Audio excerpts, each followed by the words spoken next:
बंदी छोड़ सतगुरु रामपाल जी महाराज जी की जय हो। परमपिता परमेश्वर जी की आप सभी प्यारी आत्माओं को मुझ पवन दास का सत्साई। पुण्यात्माओं, दया परमपिता परमेश्वर सतगुरु रामपाल जी महाराज जी की, जिन्होंने एक बार फिर से आप और हम सभी सत्सेवकों को लाइव साध संगति के माध्यम से एक दूसरे के साथ रूबरू होने के लिए समय दिया। हम बार बार परमपिता परमेश्वर का कोटि कोटि दंडवत धन्यवाद करते हैं, हम उनको प्रणाम करते हैं। और पुण्यात्माओं, जैसा कि आप सभी को पता है, आज का हमारा जो विषय है वो बहुत ही महत्वपूर्ण है। परमपिता परमेश्वर सतगुरु रामपाल जी महाराज जी की विशेष दया से आज का हमारा लाइव साध संगति का सब्जेक्ट ज्योति हवन के ऊपर है। बहुत ही महत्वपूर्ण विषय है। किसी कारण से यदि लाइव डिस्कनेक्ट हो जाए तो वापस जुड़ने का प्रयास करना, दास वापस जुड़ेगा। और लाइव प्रोग्राम को आगे देखने से पहले आप जी से हर बार की तरह हाथ जोड़ के प्रार्थना है, ज़्यादा से ज़्यादा हमारे भाई बहनों तक ये संदेशा जाए जो परम पूज्य सतगुरु रामपाल जी महाराज जी आज हम सत्सेवकों के माध्यम से भिजवाना चाहते हैं। इसके लिए आप जी सबसे पहले इस लाइव वीडियो का लिंक हर जगह शेयर कर दीजिए। जितने भी आपके फेसबुक के ग्रुप हैं, व्हाट्सएप के ग्रुप हैं, जहाँ जहाँ आप जी की पहुँच है सोशल मीडिया पे, आप जी सभी को शेयर कर दीजिए। और उसके बाद में आज के विषय को आपने बहुत ही ध्यानपूर्वक सुनना है, निष्पक्ष होकर आप जी ने आज के विषय को सुनना है, क्योंकि आज का विषय बहुत ही महत्वपूर्ण है। ज्योति हवन के ऊपर, उस ज्योति हवन के ऊपर जिस ज्योति हवन की राशि सन 2014 बरवाला कांड तक मात्र 500 रुपये हुआ करती थी, क्योंकि ज्योति हवन के अंदर 1 किलो घी सवा किया जाता है। 1 किलो घी की ज्योति भगत के नाम पे जलाई जाती है। इसलिए परमपिता परमेश्वर सतगुरु रामपाल जी महाराज जी ने मात्र 500 रुपये ही ज्योति हवन की राशि निर्धारित की हुई थी सन 2014 तक सतलोक आश्रम बरवाला में, क्योंकि लगभग 400 से 450 के आसपास उस समय देसी घी आया करता था, जो हम डेयरी वगैरह से खरीदते हैं 1 किलो। और जो 30-40 या 50 रुपये ऊपर के जो बचते थे वो ज्योति से संबंधित ही सेवाओं में लगा दिए जाते थे। इसलिए मात्र 500 रुपये ही ज्योति की राशि निर्धारित की हुई थी। आज सन 2014 बरवाला कांड को लगभग 7 वर्ष होने को हैं, 2021 चल रहा है। आज भी घी का भाव, देसी घी का भाव जो डेयरी पे मिलता है 500 रुपये से ऊपर नहीं है। लगभग 450 के आसपास ही 1 किलो देसी घी आता है। लेकिन उसके बावजूद भी सन 2014 बरवाला कांड के बाद इन 7 वर्षों में काल एजेंट सतलोक आश्रम मैनेजमेंट हरियाणा ने ज्योति हवन की राशि लगभग 4 गुना से भी ज्यादा रख दी है। यानी वर्तमान में जो ज्योति 500 रुपये की खुद वो परमपिता परमेश्वर सतलोक आश्रम बरवाला में एक भगत की जलाया करते थे, आज उसी ज्योति को 2100 रुपये की कर दिया गया है। 2100 रुपये, जबकि घी का भाव वही की वही है, फिर भी 2100 रुपये कर दिया गया है, केवल अपनी सांसारिक इच्छाओं की पूर्ति के लिए, अपनी मौज मस्ती के लिए, अपनी अय्यासियों के लिए, क्योंकि आदत इनको सतलोक आश्रम बरवाला से ही पड़ी हुई थी। परमपिता परमेश्वर के चरणों के नीचे भी ये लोग अपनी गंदी हरकतों से बाज नहीं आ रहे थे।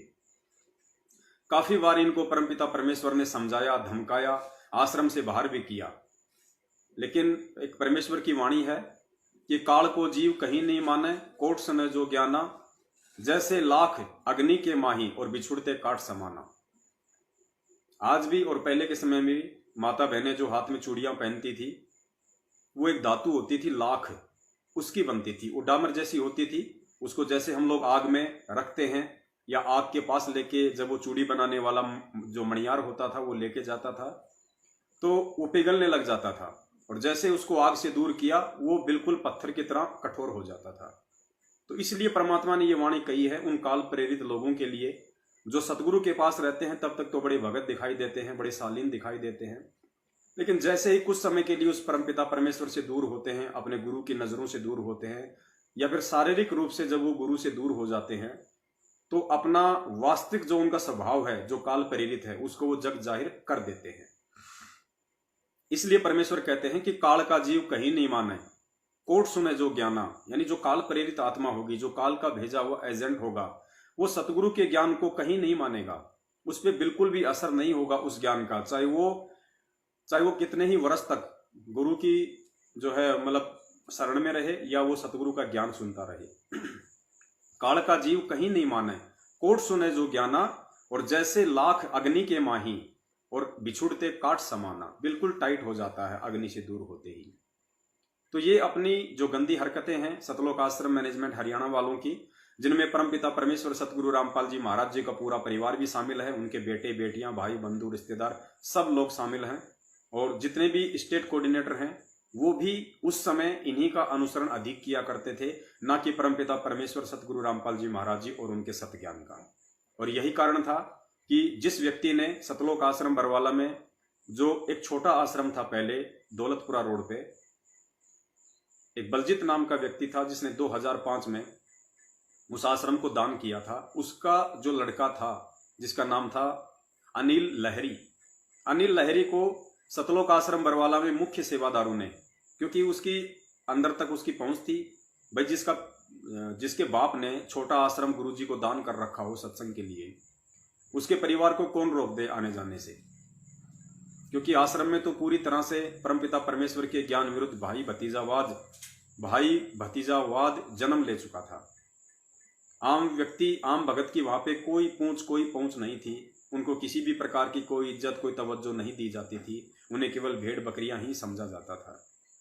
तो जो बलजीत लहरी का लड़का था अनिल लहरी, वो बचपन से ही परमपिता परमेश्वर की, अब जैसे माता पिता अगर भक्ति करेंगे तो बच्चा भी लग ही जाता है, लेकिन ये नहीं कहा जा सकता कि उस बच्चे को भी उतना ही ज्ञान होगा या फिर वैसा ही ज्ञान हो जाएगा जैसा ज्ञान वो परमपिता परमेश्वर उसको देना चाहता है। तो बच्चे थे, माता पिता के साथ साथ भक्ति से जुड़ गए, लेकिन ज्ञान को आधार ना माता पिता ने बनाया तो बच्चों ने तो बनाना ही कहाँ था। एक छोटी सी 8 इंची की बंदूक लेके यहाँ पे लगा के रखता था, ये मान बड़ाई और अहंकार का प्रतीक होता है। वो लड़का अनिल लहरी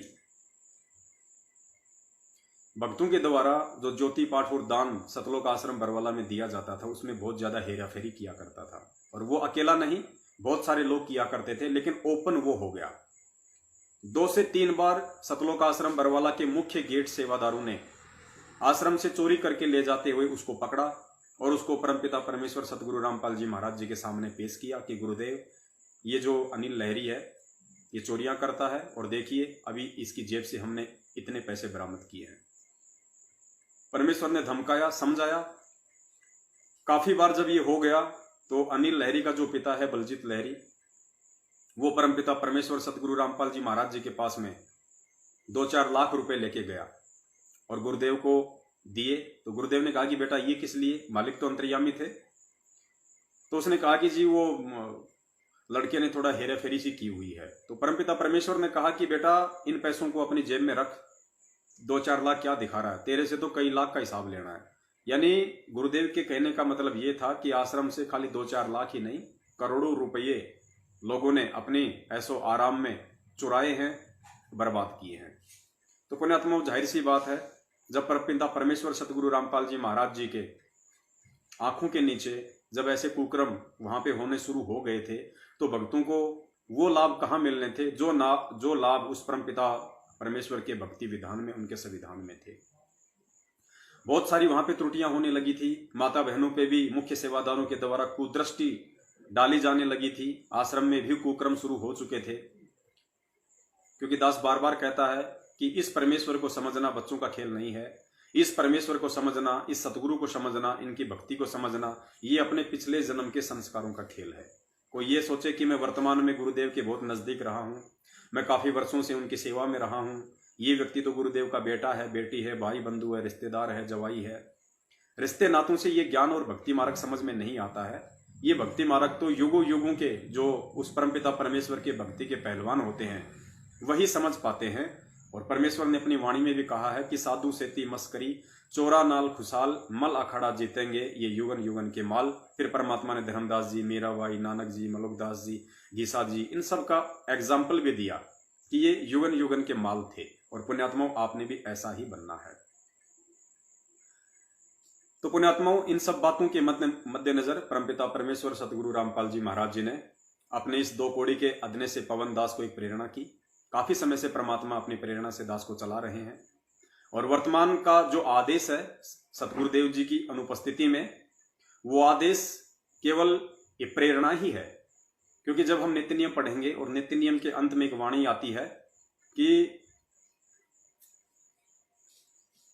एक वाणी है परमपिता परमेश्वर जी की, नित्य नियम के एंड में आती है कि शब्द निवास आकाशवाणी यो सतगुरु का रूप है। शब्द निवास आकाशवाणी यो सतगुरु का रूप है। जब आप इसका सरलार्थ पढ़ेंगे यथार्थ भक्ति बोध के अंदर, तो इसमें गुरुदेव ने स्पष्ट रूप से समझा रखा है कि भगत के अंतःकरण में, एक मर्यादित भगत के अंतःकरण में सतगुरु को परमेश्वर के रूप में जान चुका, मान चुका, देख चुका एक भगत के अंतःकरण में जो भक्ति की गुप्त प्रेरणा होती है, वो सतगुरु का सन्मुख आदेश ही समझना चाहिए। तो उसी प्रेरणा स्रोत के आधार पे परमपिता परमेश्वर ने दास को कुछ प्रेरणाएं की हैं, जो पहले भी मैं आप लोगों से साझा कर चुका हूं। और आज हमारा विषय वही है, ज्योति हवन का। और इसकी आवश्यकता क्यों पड़ी, ये सर्वविदित है, जग जाहिर है। क्योंकि आजकल महामारियों का दौर है, संकटों का दौर है, ये कलयुग है। 3 युगों में गुरुदेव कहते हैं जीव अपने पुण्य कर्म खा चुका है, पाप कर्म शेष बचे हैं, भक्ति बन नहीं रही, कर रहे हैं तो मर्यादा में नहीं है, जिस कारण से वर्तमान की भक्ति बन नहीं रही। और पाप कर्म के चलते अब उस जीव आत्मा पे संकट ही संकट आ रहे हैं, कहीं कोई बचाव का रास्ता नजर नहीं आ रहा है। तो ऐसे में सन 2014 के बाद सतलोक आश्रम मैनेजमेंट हरियाणा ने जिस परमपिता परमेश्वर सतगुरु रामपाल जी महाराज जी के भक्ति विधान को, जिन्होंने सन 1994 से इसको शुरू किया था और इसको परवान चढ़ाया 2014 तक, लेकिन काल प्रेरणा से सतलोक आश्रम मैनेजमेंट हरियाणा में उनके परिवार, भाई बंधु और रिश्तेदारों के रूप में काल अपनी एंट्री कर चुका था, जिसके चलते 18 नवंबर 2014 का बरवाला कांड हुआ। हमारे 5-6 भाई मारे गए, वहां पे गुरुदेव की बदनामी हुई, गुरुदेव को जेल हुई। और जो लोग बरवाला कांड करवाने वाले थे, जिसमें मुख्य भूमिका थी परमपिता परमेश्वर सतगुरु रामपाल जी महाराज जी के छोटे कलयुगी भाई महेंद्र की, उनके बेटे की, उनके जवाई की, या अन्य जो मुख्य सेवादार थे, आज वो सभी लोग फरार हैं। 2014 को रात्रि को ही वो लोग आश्रम छोड़ के भाग गए थे। आज तक वो लोग भगोड़े की भूमिका निभा रहे हैं, पुलिस के आगे छुपते फिर रहे हैं। और इस भोली भाली संगत को गुरुदेव का आदेश बता बता के, पीले पर्चे के माध्यम से, ऑडियो के माध्यम से, अन्य किसी तरीके से, वकीलों के माध्यम से, आज इस भोली भाली संगत को पिछले 7 वर्षों से 2014 के बाद ज्योति, पाठ, दान, धर्म, 10वें अंश, रैलियां, रक्तदान, देहदान, ना जाने कितने तरीकों से ठग रहे हैं। और भोली संगत भी इनके जाल में पूरी तरह से फंस चुकी है। और पुण्यात्माओं, जब हमारी मर्यादित साधना नहीं होगी, परमपिता परमेश्वर के भक्ति विधान अनुसार यदि हम भक्ति नहीं करेंगे, तो मालिक का नियम है, परमात्मा ने नियम बना के छोड़ रखा है, उस नियम में यदि हम नहीं चलेंगे तो हमें किसी भी प्रकार की आध्यात्मिक राहत सतगुरु के द्वारा प्राप्त नहीं होगी। और उसके चलते फिर हमारे मन में तरह तरह की शंकाएं, विक्षेप भक्ति और भगवान के प्रति ऑटोमेटिक आना शुरू हो जाएंगे। इसी को काल प्रेरणा कहते हैं। उसके बाद हम धीरे धीरे इस भक्ति से दूर होते चले जाते हैं। और यही कारण है कि आज वर्तमान में जो कोरोना नाम की महामारी पूरे विश्व में फैली हुई है, और उस बीमारी से मरने वालों में परमपिता परमेश्वर, सारी सृष्टि के रचनहार, कुल मालिक, समर्थ परमेश्वर, जो अपने भगत के प्राण यमराज से भी छुड़ा के ला सकता है। अगर उसकी आगे मृत्यु हो, जीवन शेष ना हो, तो भी वो परमात्मा इतना समर्थ है, वो 100 वर्ष की उम्र अपने भगत को भक्ति के लिए प्रदान कर सकता है। वेदों में उनकी महिमा लिखी हुई है और उन्होंने 650 साल पहले ऐसे ऐसे बहुत सारे एग्जाम्पल कोड किए। रामानंद जी की कटी हुई गर्दन जोड़ना, सम्मन के पुत्र सेऊ की कटी हुई गर्दन जोड़ना, कमाल और कमाली नाम के 2 आत्माओं को जीवित करना, और भी बहुत सारे उदाहरण उस परमपिता परमेश्वर ने दिए। असाध्य रोगों को परमेश्वर ने ठीक किया। 150 जो कोडी थे, उन सब का मात्र आशीर्वाद से कोड का रोग ठीक किया। सिकंदर लोधी का जो असाध्य जलन का रोग था, परमपिता परमेश्वर ने वो भी अपने आशीर्वाद मात्र से ठीक किया। और ये परमात्मा ने साबित किया कि परमेश्वर वही सब कुछ कर सकता है जो वेदों में उनके विषय में लिखा हुआ है। लेकिन आज ऐसा क्या हो गया कि आज वो परमपिता परमेश्वर 650 साल की तरह ही साक्षात धरती पे संत रामपाल जी महाराज जी के रूप में प्रकट है, विद्यमान है, वही भक्ति दे रहा है, जबकि उससे भी विशेष भक्ति दे रहा है।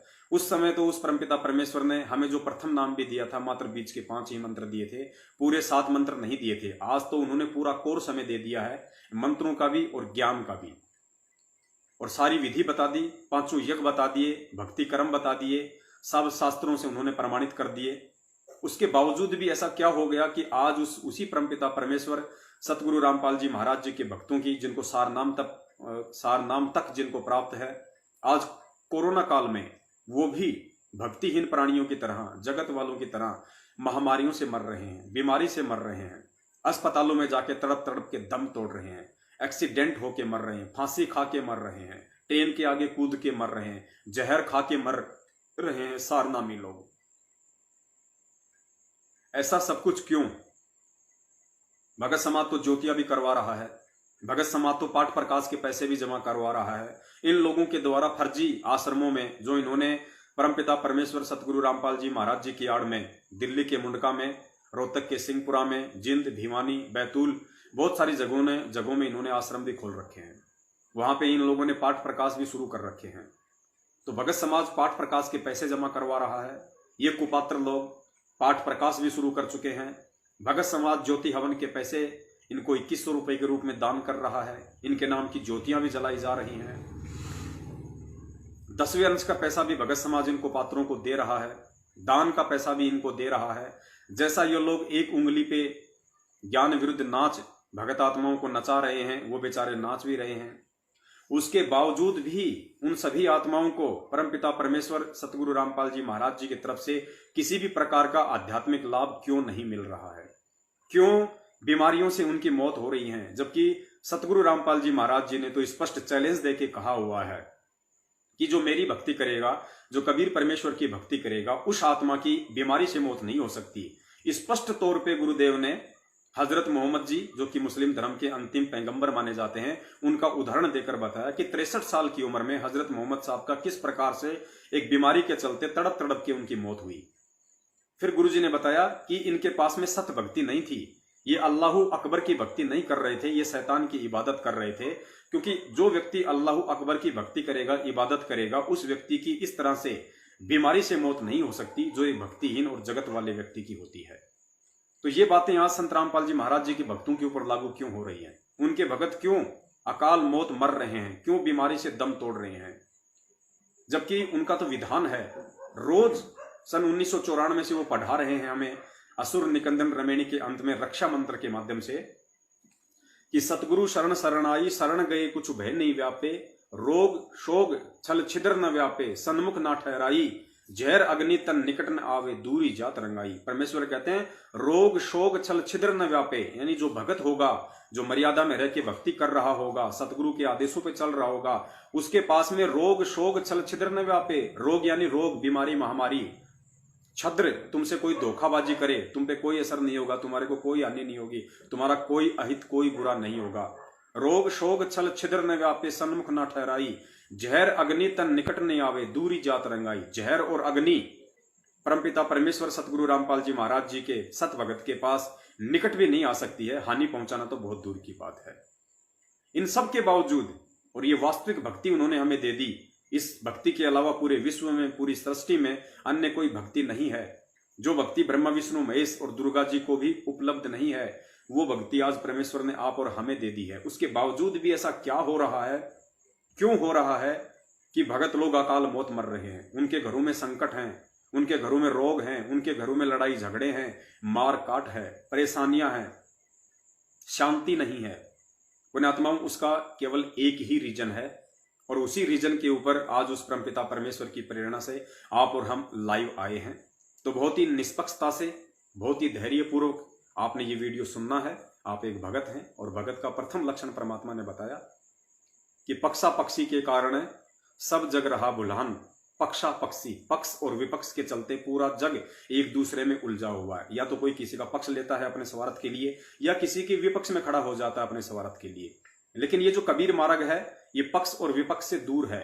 परमेश्वर कहते हैं पक्षा पक्षी के कारण सब जग रहा भुलान, निष्पक्ष होके हरि भजे, सो ही संत सुजान। जो निष्पक्ष होके चलेगा, ना किसी का पक्ष करेगा, ना किसी का विपक्ष करेगा, निष्पक्ष होके जो भक्ति करेगा, जो भक्ति मार्ग के मापदंडों पे चलेगा, खरा उतरेगा, परमेश्वर कहते हैं वही मेरा सतसेवक है, वही मेरा सत भगत है, वही एक सच्चा कबीर भगत है, सतगुरु भगत है। और वही भगत सही और गलत का निर्णय कर सकता है, अन्यथा दूसरा व्यक्ति नहीं कर पाएगा।